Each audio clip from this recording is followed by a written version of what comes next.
And seeds have powerful effects. And nuts have powerful anti-cancer effects. Particularly flax seeds and chia seeds have the most lignins, because the lignins in these flax and chia shown dramatic effect to fight cancer. For example, here's a study where women who had cancer were followed for 10 years, and those who had 1/3 of a milligram of lignin per day reduced their risk of dying from breast cancer by 71%. And that was just 1/3 of a milligram a day of lignin, whereas a tablespoon of flax seeds gives you 21 milligrams of lignin a day, or a teaspoon of flax gives you 7 milligrams of lignin a day, and these people only had 1/3 of a milligram. And they already had cancer. The effects are magnified if you start to eat properly and take in the right substances before you get cancer. You don't wait till you get cancer, but the fact that it shows benefit even when the people have cancer shows how powerful these foods are. What I'm saying right now is food really is medicine. Not really, because medicine is not that good anyway. Food is not medicine. Food is much better than medicine. Food is 100 times more powerful than medical care or medicine to protect you and give you a happy life. They're not in the same ballpark. You follow me? Food is magnificently protective against disease and is designed, we're grateful. We're at one with the universe and grateful for what nature provides us with, because nature has provided us with the perfect substances so we don't have to get sick. You following me? When you eat your lunch or your dinner, you're thinking, wow, this tastes really good, but it's also really good for me, because in the food is the stuff my body needs to keep myself healthy, to keep ourselves healthy and aging slower. Healthy foods taste best because our taste buds adapt to them, because we develop the healthiest amount of taste ability. We get a healthier ability to taste things when we eat healthy foods. And learning how to make healthy recipes taste good and training your taste buds to enjoy healthy food and being grateful for the magic that's in the food that's going to protect us. We're grateful for the people that helped us prepare it, or the people that grew it, or the people that seeded it, or the people that farmed it, or the people that picked it, right? And we're grateful for the earth and being alive and the opportunity to have such great food in this country and in the world. And we're protecting our planet, our world, our environment, and so we can continue to reap the bounty, the beautiful bounty of the earth, to protect our lives. And only if we take care of the earth and the planet can we have the great food that's going to protect us, right?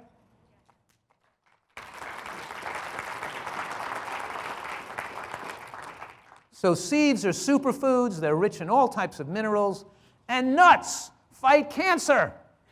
Multiple studies show that people, large numbers of people, 350,000 people, showing that those that ate nuts regularly had much lower rates of cancer. A 2018 Korean study showed a dose-dependent relationship between tree nuts, which means, nuts that grow on trees, almonds, walnuts, pecans, and colon cancer. Last year, another 2019 large study showed a huge protection of nuts against cancer. What I'm saying right now is nuts and seeds, having those fats in your diet, doesn't just facilitate the absorption of the phytochemicals. Remember I told you the green vegetables and the onions and the mushrooms have the most protective anti-cancer phytochemicals, but you maximally absorb those anti-cancer phytochemicals when you have some fat from the nuts and seeds in your diet or at that meal.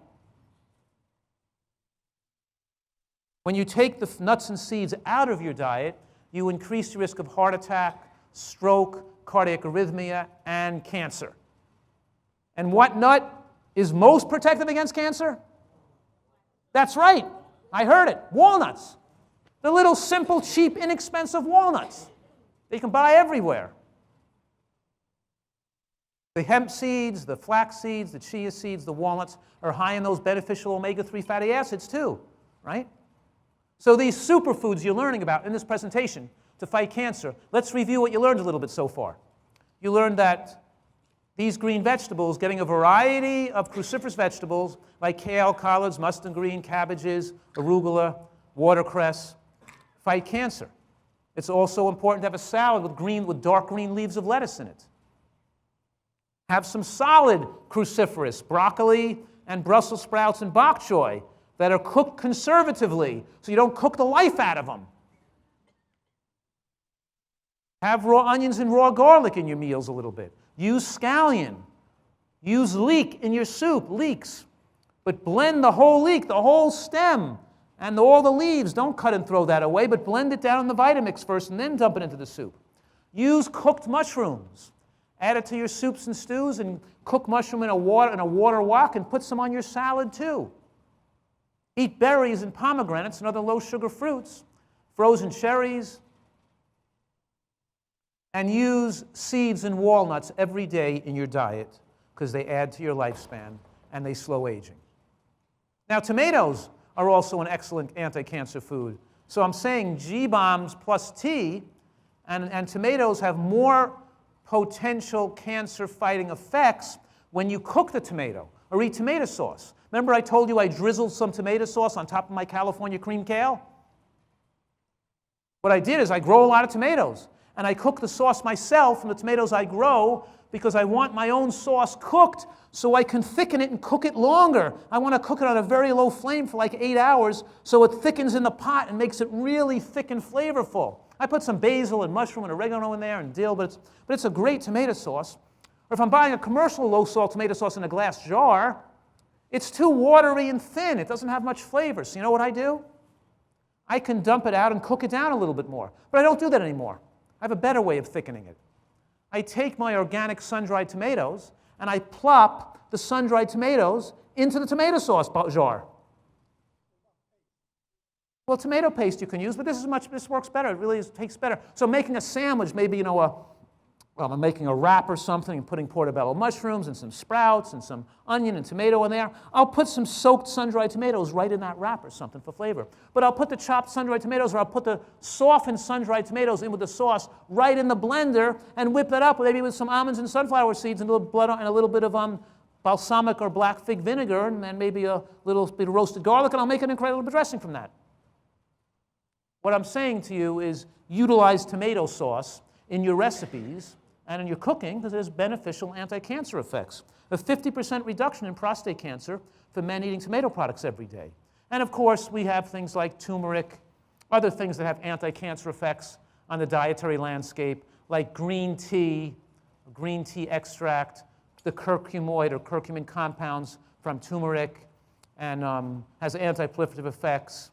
We use some mustard and a little bit of pepper to bring that out, to put in a food. We use in some of the recipes. Make a Thai sauce by putting in like the lemongrass, a little turmeric or cumin in there, and we make all those sauces that actually have anti-cancer effects. What I'm saying right now is that when I wok that Savoy cabbage and the bok choy with the mushrooms and the snow pea pods and the water chestnuts, and I throw in that Thai sauce on top, the ingredients in the Thai sauce, the turmeric and the cumin and the lemongrass and the hemp seeds, and a little bit of that sauce ingredient has more anti-cancer effects and enhances the anti-cancer benefits of the whole meal.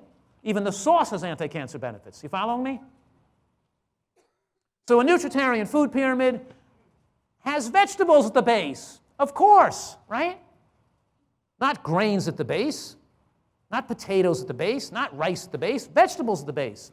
Because more greens and more beans, because beans are your most favorable anti-cancer carbohydrate. More beans, more greens, more nuts and seeds means a lower glycemic load of the diet, less of an insulin response, improvement in diabetic and cardiovascular parameters to lower cholesterol and keep glucose absorption lower. And you get more phytochemical absorption and more anti-cancer effects.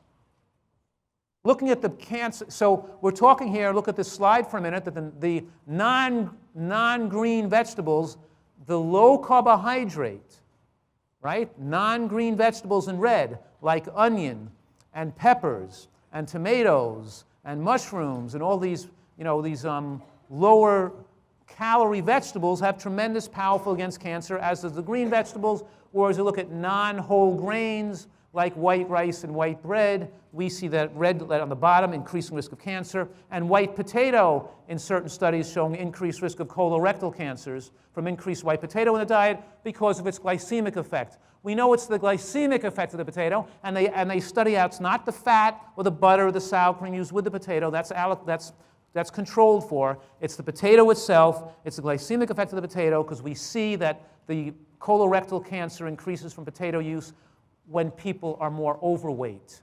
The more overweight they become, the more increased risk they get from a high potato diet, because the high potato, the glycemic effect, the damage from the high insulin and high sugar occurs more in people that are overweight. For thin people, you're not going to see those detrimental effects. Are you following that?